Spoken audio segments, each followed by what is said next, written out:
Employer आपसे क्या मांगेगा कि आप डेडिकेशन के साथ काम करें, आप मेहनत करें और जितने घंटे मेरे संस्था में बैठे मेरे लिए काम करें, आप अपने पर्सनल लाइफ में ना खोलिए।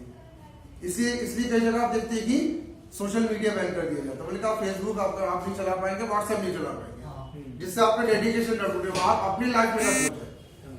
डेडिकेशन के बाद नेक्स्ट क्या है, हार्ड वर्किंग। ठीक है, हार्ड वर्किंग का मतलब यहाँ पे क्या है, काम करें, लेकिन कैसा काम करें सर, जो कार्य अपन ने लिया उसको पूरी मेहनत पूरी लगन से। और ये आपको ध्यान रखना है कि हम भी अगर एक दिन के लिए बॉस बन जाए तो हम भी सारे एम्प्लॉय से क्या उम्मीद करेंगे, ये उम्मीद करेंगे अगर एक दिन का बॉस बना के आपको रखा जाए, चलिए एक दिन के लिए आप 24 घंटे के लिए आपको बॉस बनाया गया और आप अगर मान लीजिए हार्ड वर्क नहीं कर रहे हैं, डेडिकेटेड नहीं, तो आपको भी एम्प्लॉय खटकने लगेगा, बोलेगा यार तो कुछ करता ही नहीं है। इसके बाद वर्क एथिक भी आपका अच्छा होना चाहिए। वर्क एथिक मतलब काम करने का भी एक तरीका होता है, एक सलीका होता है। ये देखा गया है कि बहुत सारे हमारे जो बाहर के बच्चे थे, इंदौर, नागपुर, भोपाल के बच्चे, इनको ज्यादा डिमांड में लिया जाता है। आप कहेंगे सर ऐसा क्यों? भाई हम भी यूनिवर्सिटी से पढ़े हुए हैं, हमें भी अच्छी एजुकेशन दी जाती है, हम एजुकेशन लेने के बावजूद, एक्सपीरियंस लेने के बावजूद एक नागपुर के सामने, इंदौर के सामने क्यों बैठ जाते हैं? इसका रीजन क्या है? इसका रीजन है आपका वर्क एथिक क्या बहुत गड़बड़ है। वर्क एथिक का मतलब क्या होता है, काम करने का भी जज्बा होता है। हम प्रोफेशनल नहीं है, इसको हम कहते हैं प्रोफेशनल। क्या आप प्रोफेशनल है? आप प्रोफेशनल नहीं है। प्रोफेशनल बंदा जो होता है, इसके डेफिनेशन आपको देखना है तो आप किसी भी ऐसे बड़े बिजनेसमैन से या कोई बड़े रेपुटेड पर्सन से मिलेगा, जिसके आप दिनचर्या देखेंगे तो आप समझेंगे कि वो इतना पैसा कमा रहा है, लेकिन वो दिनचर्या को व्यवस्थित किया हुआ है, प्रोफेशनलिज्म के साथ काम कर रहा है, पैसा कमा रहा है। तो आपको ध्यान रखना है, you have to become professional. Work ethic को प्रोफेशनल भी आपको लिखना है। नेक्स्ट लिखिएगा, क्या आप प्लानिंग कर सकते हैं? नेक्स्ट पॉइंट है, क्या संस्था के लिए कुछ प्लान आपके दिमाग में घूमता है कि सारा प्लान जो संस्था के मालिक ही करेंगे?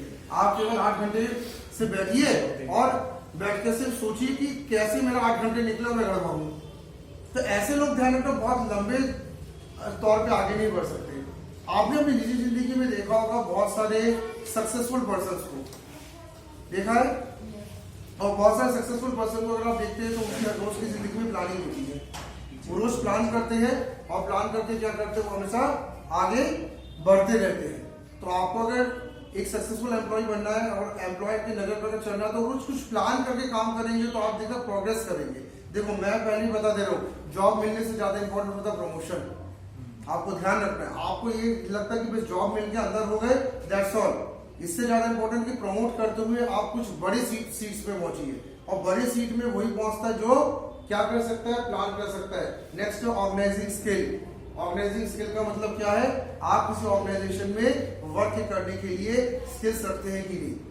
देखिए ये स्किल आपके पास कब आएगा, जब आप जॉब करेंगे। इसलिए आपको कहा जाता है कि अगर आपको एक फ्रेशर के रूप में अगर कम सैलरी में भी आपको रखा जाता है, या अगर मान लीजिए कि आपको नो सैलरी में भी अगर रखा जा रहा है, कई जगह आपको सैलरी नहीं दी जाती, तो आपको ध्यान रखना इंटर्नशिप बेस पर जिसको हम कहते हैं, तो आप वहां पे करते क्या, इंटर्नशिप है क्या, ऑर्गेनाइजेशन की स्किल्स को क्या करना, अचीव करना।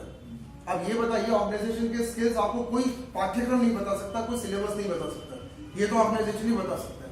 तो जब आप किसी ऑर्गेनाइजेशन में जाते हैं तो वहां पे आपको वो स्किल्स क्या होती है, प्रैक्टिकली देखने को मिलता है। इसलिए सबको कहा गया कि इंटर्नशिप करे, डू इंटर्नशिप। भले अगर पेड इंटर्नशिप में मिले तो बहुत अच्छा है, लेकिन आप उसको जरूर करें। नेक्स्ट क्या है, डिपेंडेबिलिटी, रिलायबिलिटी और रिस्पॉन्सिबिलिटी। ये 3 चीज हम लोग यहाँ पे देख रहे हैं। आपको यहाँ पे ध्यान रखना है कि जब हम बात करते हैं रिस्पॉन्सिबिलिटी की, तो मुझे ये बताइएगा कि क्या आप घर के प्रति रिस्पॉन्सिबल है? Are you responsible for your home?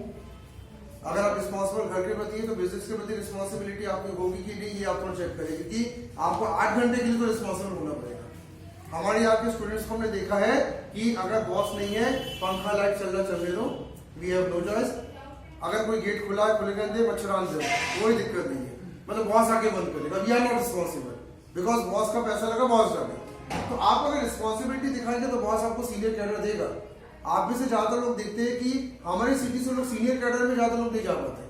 मतलब जॉब मिल गई, चलो ठीक है, एजुकेशन अच्छा था, परसेंटेज अच्छे आए और इंटरव्यू निकाल लिया, लेकिन उसके बाद वो बंदा क्योंकि रिस्पॉन्सिबल नहीं था, तो आप ये देख पाएंगे कि वो बंदा वहां पे जॉब पहुंच तो जाएगा, लेकिन आगे जाके वो प्रमोशन नहीं हो रहा। Reason what? रिस्पॉन्सिबल नहीं है।